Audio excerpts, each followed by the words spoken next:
Pemerintah mengumumkan pembukaan seleksi calon aparatur sipil negara atau ASN. Pengumuman disampaikan langsung oleh Presiden Joko Widodo. Total jumlah rekrutmen ASN pada 2024 mencapai 2,3 juta formasi. ASN kini disiapkan untuk menghadapi disrupsi teknologi yang semakin pesat. Pemerintah membutuhkan para pembelajar muda yang terampil dari berbagai disiplin ilmu. Penguatan SDM yang terampil ini juga untuk mendukung pelayanan publik berbasis digital, penguatan aparat pengawas internal pemerintah, APIP, serta mengakselerasi ekonomi lokal dan nasional, ungkap Jokowi. Menteri Pendayagunaan Aparatur Negara dan Reformasi Birokrasi, PAN-RB, Abdullah Azwar Anas memberi penjelasan tambahan bahwa tahun ini pemerintah juga memberi alokasi cukup besar bagi fresh graduate untuk mengikuti seleksi, baik untuk dosen, guru, tenaga kesehatan, tenaga teknis termasuk di dalamnya talenta digital, dan banyak sektor penting lainnya. Usai menghadap Presiden Joko Widodo di Istana Negara, Jakarta, Jumat, 5 Januari 2024, Anas merinci, instansi pusat mendapat formasi kebutuhan 429.183 yang terdiri atas 207.247 calon pegawai negeri sipil, CPNS. Dan 221.936 bagi pegawai pemerintah dengan perjanjian kerja, PPPK. Formasi tersebut merupakan gabungan untuk guru, dosen, tenaga kesehatan, dan tenaga teknis. Sementara formasi instansi daerah sebesar 1.867.333 yang terdiri atas 483.575 CPNS dan 1.383.758 PPPK. Formasi PPPK di instansi daerah dialokasikan untuk guru sebanyak 419.146, tenaga kesehatan sebesar 417.196, serta 547.416 formasi untuk tenaga teknis. Sedangkan alokasi untuk sekolah kedinasan, tahun ini pemerintah membuka 6.027 formasi. Formasi instansi daerah lebih besar daripada di instansi pusat karena komposisi ASN memang lebih banyak di daerah. Talenta-talenta inilah yang menjadi fondasi utama dan pilar terpenting dalam mewujudkan SDM unggul untuk menyambut Indonesia Emas 2045, ungkap mantan Bupati Banyuwangi ini. Tahun ini, formasi CPNS yang dapat dilamar oleh fresh graduate sebesar 690.822 formasi. Alokasi untuk fresh graduate adalah komitmen negara guna memberikan kesempatan kepada talenta-talenta muda terbaik untuk mendarmabaktikan pikiran dan tenaganya kepada bangsa.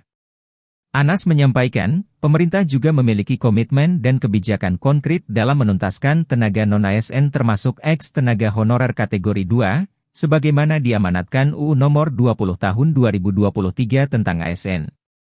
Salah satunya dengan kebijakan konkret penetapan formasi untuk PPPK yang mencapai 1,6 juta pada tahun ini, yang tentunya ini memberi ruang bagi tenaga non-ASN untuk menjadi PPPK, jelas Anas. Anas menjelaskan, terkait talenta dosen, guru, dan tenaga kesehatan, pemerintah menekankan bahwa penataan yang dilakukan bukan hanya soal jumlah, tapi juga persebaran. Pemerintah akan berusaha mewujudkan pemerataan ke seluruh penjuru tanah air. Visi besar Indonesia sentris yang telah pemerintah jalankan bukan hanya soal pembangunan infrastruktur fisik semata, tetapi juga pembangunan SDM agar daerah-daerah terutama di luar Jawa juga mendapatkan talenta unggul di bidang pendidikan dan kesehatan. ASN saat ini dan masa depan harus bisa mendorong peningkatan kinerja, akuntabilitas pemerintah, dan pemerataan kualitas pelayanan publik di seluruh tanah air termasuk daerah terdepan, terluar, dan tertinggal, jelas Anas. Pemerintah menyampaikan terima kasih dan apresiasi kepada seluruh ASN dan tenaga non-ASN, termasuk ex-tenaga honorer yang semuanya terus berkolaborasi dan bekerja keras dalam melayani publik, mendidik anak-anak bangsa, dan menyehatkan warga masyarakat dengan penuh pengabdian, tutur Anas. Seleksi CASN, lanjut Anas, juga fokus untuk menciptakan SDM yang adaptif terhadap teknologi demi kemajuan Indonesia.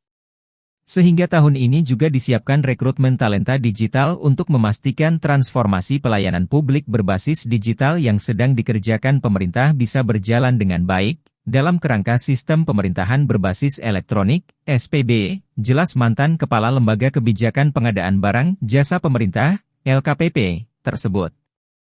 Anas menambahkan, pemerintah juga menyiapkan rekrutmen ASN untuk ibu kota negara Nusantara. ASN di IKN Nusantara akan menjadi pendorong lahirnya kota dunia baru dengan paradigma kerja baru sebagai smart city yang agile, melayani sepenuh hati, dan adaptif terhadap tantangan zaman, tuturnya. Anas memastikan sistem rekrutmen ASN juga terus diperbaiki untuk memastikan birokrasi diisi oleh talenta yang unggul. Rekrutmen ASN dilakukan dengan menggunakan Computer Assisted Test, CAT, secara nasional dengan memanfaatkan teknologi digital, sehingga menjadi lebih transparan dan akuntabel. Seleksi kompetensi yang dilaksanakan berbasis online, termasuk penggunaan teknologi pengenalan wajah, face recognition, sehingga semua potensi kecurangan bisa ditekan. Nilai seleksi juga secara real-time bisa langsung diakses publik, termasuk live score-nya yang juga disiarkan melalui YouTube. Sehingga tidak ada lagi titip-titipan, tidak ada intervensi siapapun, serta tidak ada pengaruh orang dalam. Kelulusan ditentukan oleh kemampuan dari pelamar sendiri. Ini memastikan pemberian kesempatan yang sama bagi semua anak bangsa untuk mengabdi kepada bangsa dan negara, pungkasnya.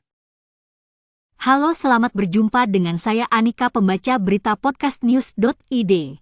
Saksikan terus konten-konten menarik dari kami. Jangan lupa subscribe, like, dan komen. Terima kasih.